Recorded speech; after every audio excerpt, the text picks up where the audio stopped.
Hey everyone, it's Lynda Mullaly Hunt, author of 3 books thus far. One for the Murphys, Fish in a Tree, and Shouting at the Rain. So, as promised, I am here to read you a few chapters of Shouting at the Rain. This one right here. So, let's jump in. As I've said in some other videos, this is a labor of love because I'm not really comfortable with reading out loud, but I'm willing to do it for you guys. If I make mistakes, which I'm sure that I will, I'm just gonna push on through instead of re-recording. I would be here all day if I stopped and re-recorded every time I made a mistake. So I'm not too concerned about mistakes, so I hope you're not either. Okay, so let's begin. Shouting at the Rain. Chapter 1. Until Now. There are 2 kinds of people. People who like surprises and people who don't.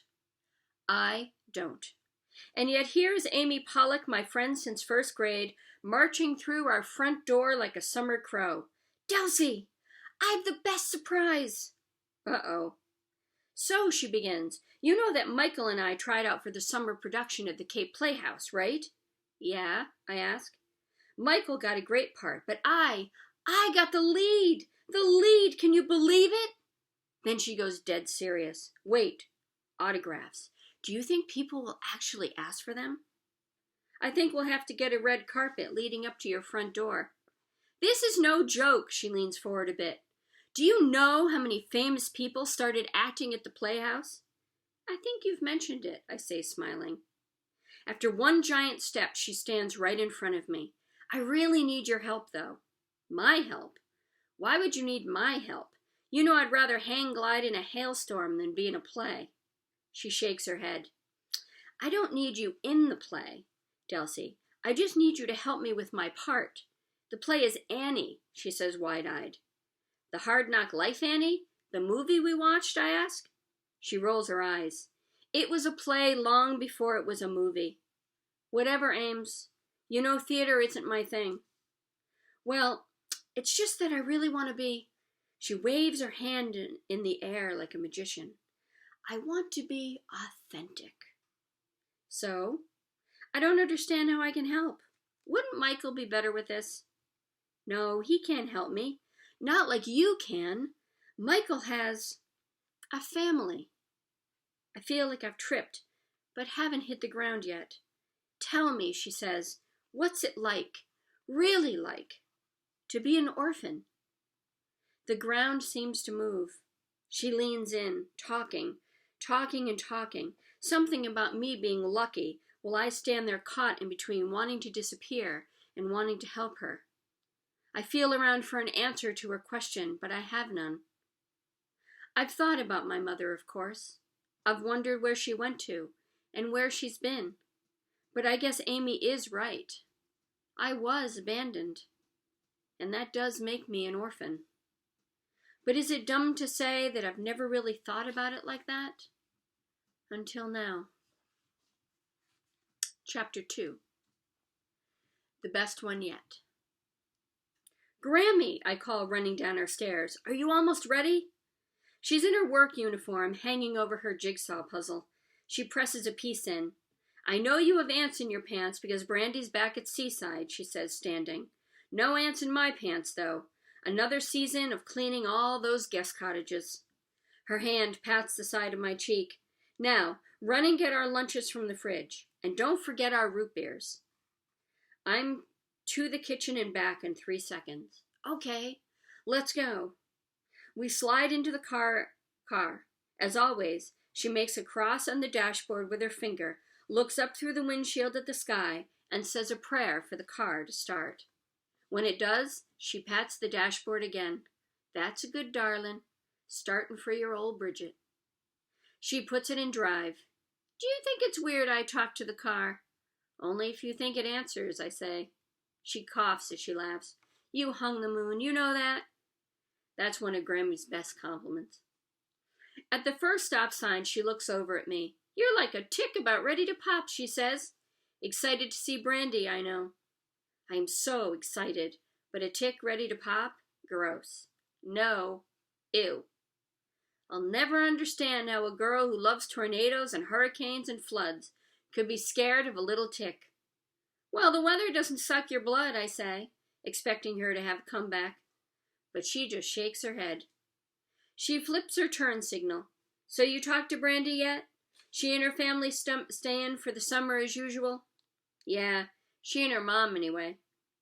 Oh my goodness, I remember the day that you two first met, Grammy says, falling back against the car seat.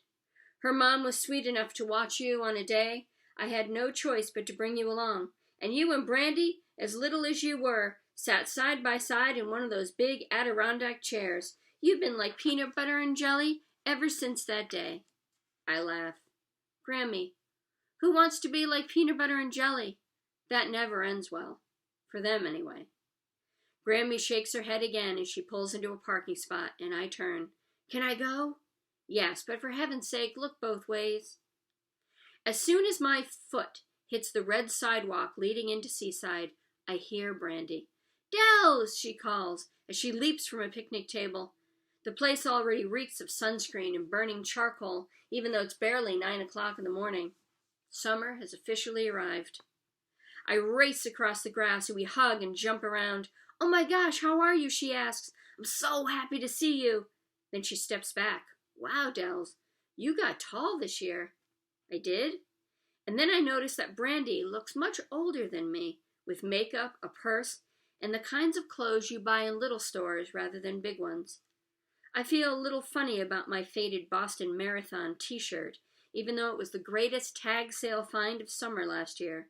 But Brandy is smiling, and I'm happy to see her. I've already pulled out our collecting pail, she says, and that feeling in my stomach melts away.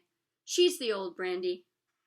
Since kindergarten, we have collected rocks and shells each summer and glued and painted them to make sculptures. But first, she says, pulling at her sleeve, let's check on the house. Underneath a huge group of flowering bushes, there is a small stone house that we made the summer before second grade, hoping fairies would move in. That was 5 summers ago. Now we just check on it first thing. I drop to my knees and push the branches aside. The house isn't there. Where is it? Brandy asks, crouching next to me. I don't know.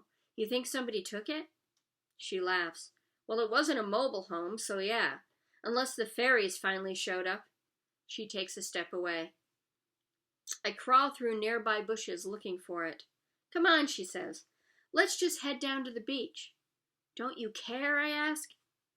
I mean, I wish it were there, Dells, but some little kid probably found it. So whatever. She tugs at my sleeve. Come on.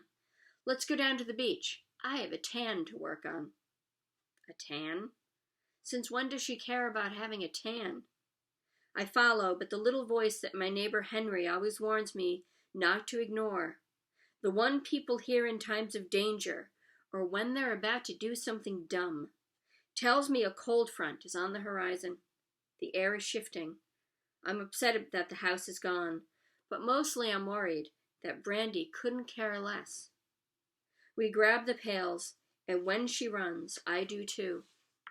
The Feisters have an old red pail and an old blue pail that Mrs. Feister and her brother used on the Cape 1,000,000 years ago. They're made of scratched up metal with rust along the bottom edges. We use one pail for shells and one pail for rocks, so the shells don't get broken. Okay, she says. Rocks or shells? You choose, I smile. Just happy to be back on Seagull Beach with Brandy. I miss her the rest of the year. We chat once in a while, but it isn't the same.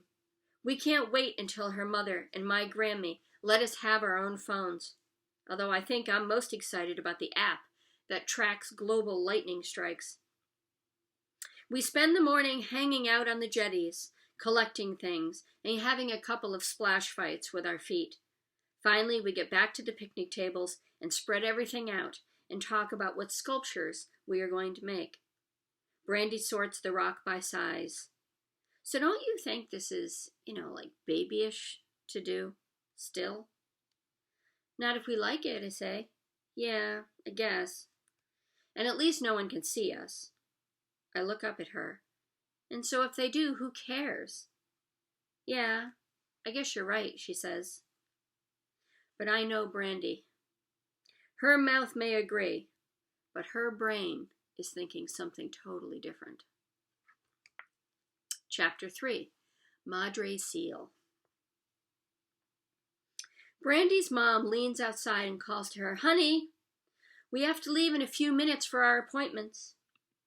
Brandy yells okay, and I feel sorry for her.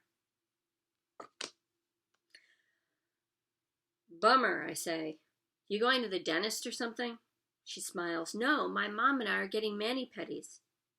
My next-door neighbor Esme gets those, so I know what they are, but I've never had one. It's more likely that Grammy would take me out in a raft in the middle of a nor'easter. Brandy waves as they go, and I have to swallow an empty feeling I haven't known before as they disappear around the corner. I am an orphan, like Amy says. No mother, no father. I never used to think about this, and I never used to worry either. But now I've started to, and I wonder what I'll do if something happened to Grammy. Would Henry and Esme take me in, even though they have their own girl? Stuffing my hands in my pockets, I find Grammy to tell her I'm going for a run on the beach, and I'll meet her at home. "You be careful now," she says, and she kisses her palm and pretends to blow it in my direction. Since I was little, I've always play-slapped my own face, as if getting hit with kisses, but I just can't manage that today. On the beach, I walk on the water's edge, watching small stones roll back and forth with the waves, the same way Amy's orphan question rolls back and forth in my head. But then, I come across something on the beach I never expected. At first, I think it might be dead, but its dark eyes follow me as I walk in front of it. It looks so unnatural lying on the sand with no legs, looking like it wants to run. Like it wants to walk, to run even. The beach patrol officer is a small woman with a big voice. "Now stand back," she shouts to the gathering crowd. The Seal Pup is frightened. I can tell that most of these people are tourists, with their sea of Cape Cod t-shirts bought from that famous buy one get 12 free place. A true caper wouldn't be caught dead wearing one of those. People won't move fast enough for the officer, leaning forward, taking pictures. "Honey," my mom says, "honey," a mom says to her daughter in a loud whisper. "Just take a few steps closer to that Seal Pup and smile." The officer becomes a wall, stepping into the line of people with her arms out like she can fly. "No, ma'am, move back now." I admire how she sounds nice, but says "don't mess with me" at the same time. The line moves, but my feet step forward without my say-so. The seal is small. Is it sick? Is it going to die? The officer eyes me, and I step back with the others. A boy nearby speaks Spanish. I don't remember much Spanish from school, but he uses the word madre. That, I remember, means mother. The officer sticks wooden stakes into the sand and ties neon tape around each to create a giant square of bright tape around the seal. "This is very common," she says. "A mother will sometimes leave her pup on the beach while she hunts. The baby is left here on the sand, safe, away from the great whites who hunt them each summer." Relief washes over me. The Seal Pup is okay. I look toward the rolling waves and wonder where Madre Seal is. How does she remember where she left her baby on this beach that stretches all along the southern coast of Cape Cod? "Please do not cross the tape," the officer calls to the crowd.